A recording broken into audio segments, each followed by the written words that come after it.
देवर्षी नारद हे भगवान विष्णूंचे परमभक्त. ते सदैव नामस्मरण करत असत.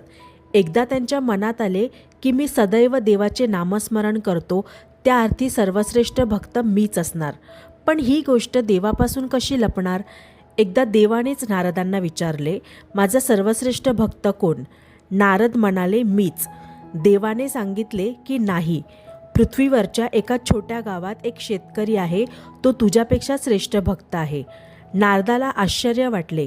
ते गुप्त रूपाने त्या गावात येऊन शेतकऱ्याच्या साऱ्या दिनक्रमाचे निरीक्षण करू लागले. तो शेतकरी पहाटे लवकर उठे, अंघोळ करून नदीकाठच्या देवलात जाई, देवाला 2 फुले वाहून येई. मग दिवसभर तो कामात मग्न असे. पाणी भरणे, अंगण झाडून काढणे, तुळशीला पाणी घालणे, बैलांना चारा पाणी करणे, गोठ्याची स्वच्छता करणे.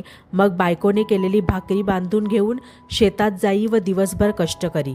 संध्याकाळी घरी आल्यावर सुद्धा त्याचे काही ना काही काम चालतच असे. पण हे सगळे काम करताना तोंडाने नामस्मरण करत असे. ते पाहून नारद भगवान विष्णूंकडे जाऊन म्हणाले की तुमचे म्हणणे काही खरे वाटत नाही. तो शेतकरी नामस्मरण करतो खरा, पण त्याचे सारे लक्ष दिवसभरातल्या घरच्या कामातच असते. देवाने नारदास म्हटले की तुझ्या प्रश्नाचे मी नंतर उत्तर देतो.